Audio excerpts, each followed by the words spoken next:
Hello, namaste everyone. I hope you guys are doing great. Welcome back to my channel, and today's video is going to be about the 8th house of your birth chart.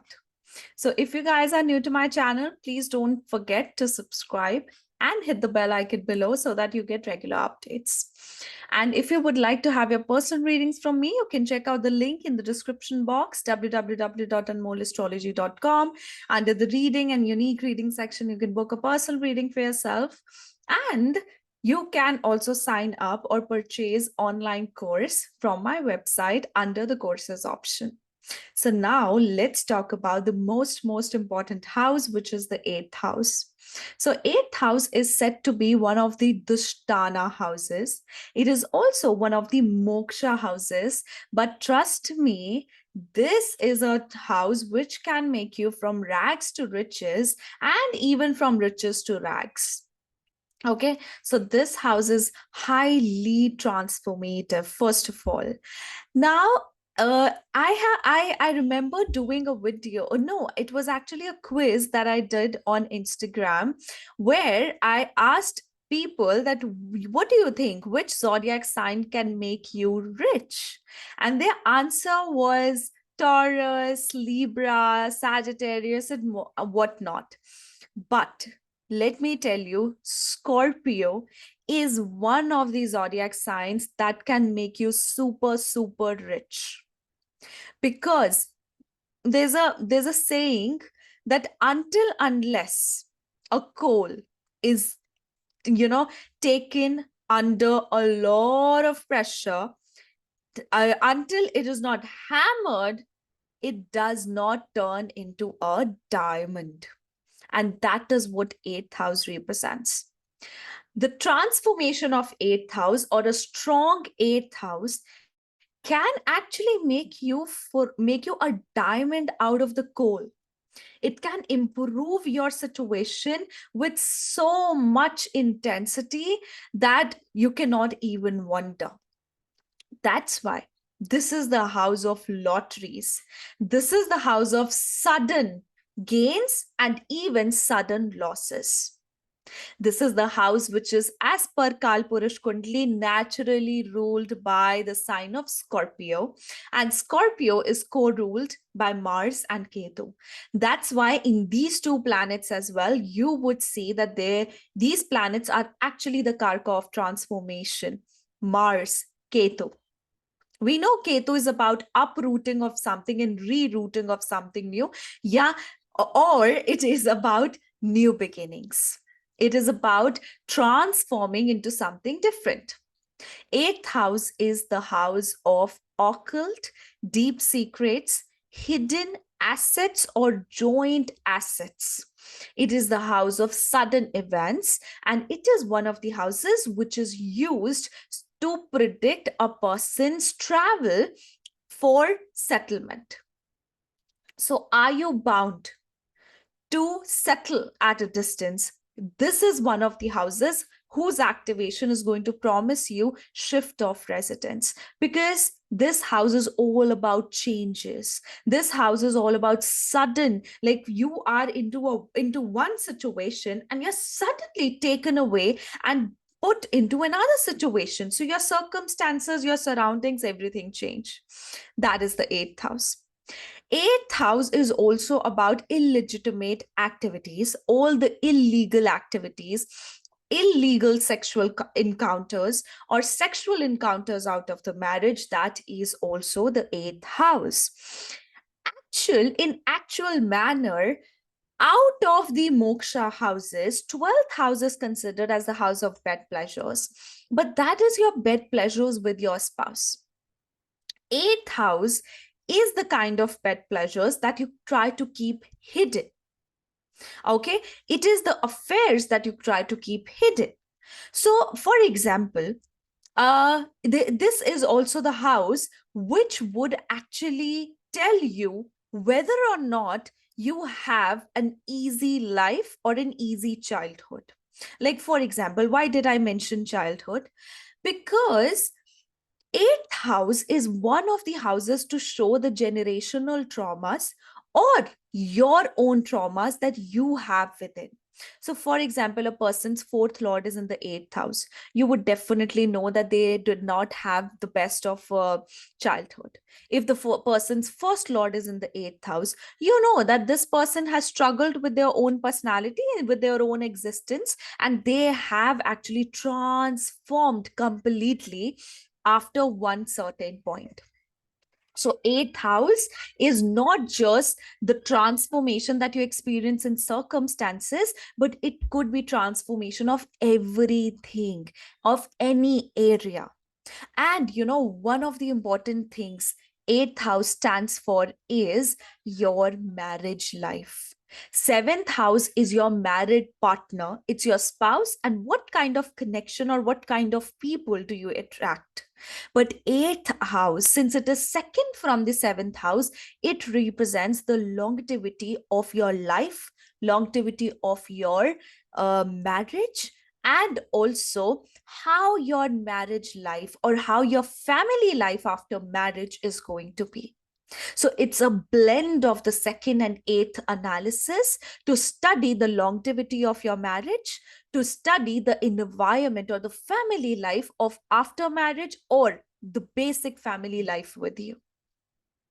Right? So this is a house full of secrets, full of hidden facts. This is also the house of your hidden money.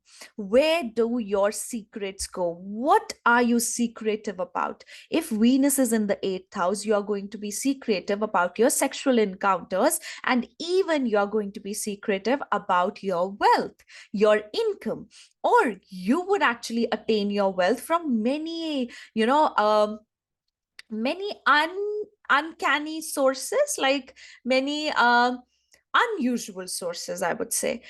Crypto is also one of the representation of the eighth house. So eighth house represents crypto, it represents gambling, it also represents insurance money. A prominent eighth house can also make you an insurance agent or a broker itself as well, because eighth house is actually about managing other people's money, right? When you are the one to take the decisions for other people's money. So you can be a bank personnel, you can be a person who's a financer who deals with other people's money.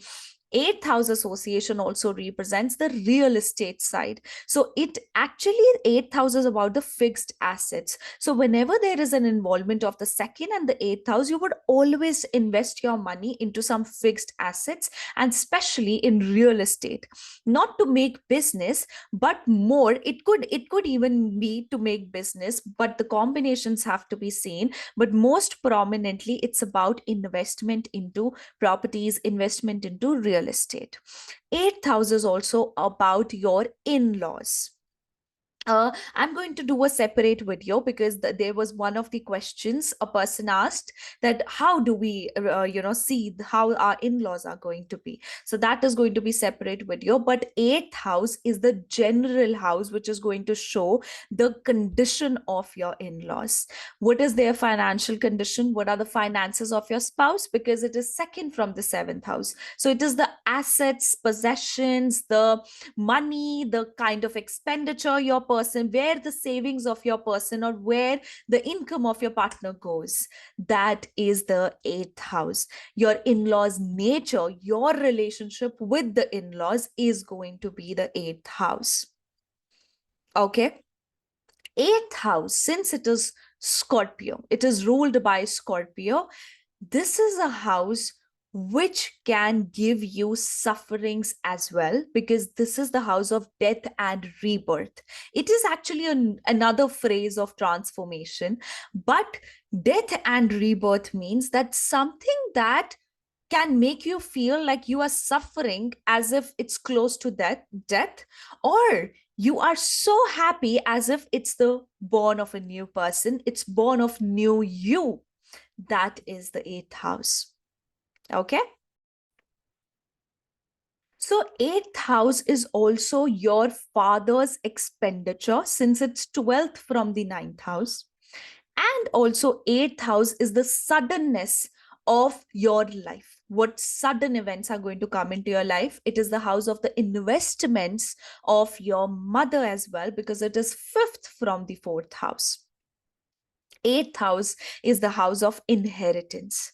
Whenever eighth house is going to get activated, either by Jupiter or by Saturn's transit, it is going to bring about something associated with your inheritance. And then you would see always, always the activation of Saturn and Jupiter will be followed by Rahu and Ketu somehow.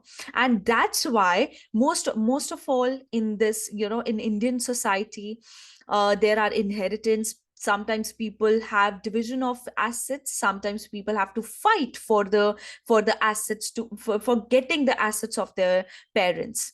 So eighth house is actually one of the houses responsible to create that fight. If there are malefics, if eighth house is not strong, or eighth house is somehow connected with certain houses like sixth house, like 12th house, it does show that you will have to, and the malefic planets like Mars, Saturn, in some cases Rahu as well, or a debilitated Jupiter also sometimes, that shows that you will have to fight for your right. You have to fight for getting your inheritance. And even the activation of the eighth house with malefics can make you fight for the insurance money as well.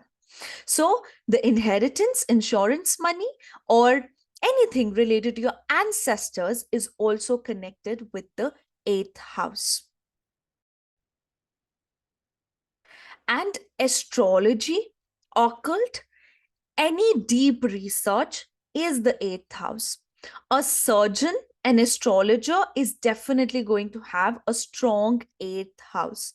Researchers are going to have a strong eighth house and a strong influence of eighth house. What do I mean by a strong eighth house? That means either your moon is there, your second lord goes there, when it's about your career and earning, or there is a significant planet like your Atmakarka is there, or there is a prominent planet like Sun, like Saturn, and it is representing your ascendant. So for some reason, it is being connected to your first and second house, and even in some cases, your 10th house. Then it would represent the prominency of the 10th house with your career, with your soul purpose. Okay. So guys, I think that was all. It was all about the eighth house I could give you in this, amount of time and this video. So I hope this helps and gives you good insights into this topic. We'll see you with the next video on the ninth house. Okay. Till then, bye-bye.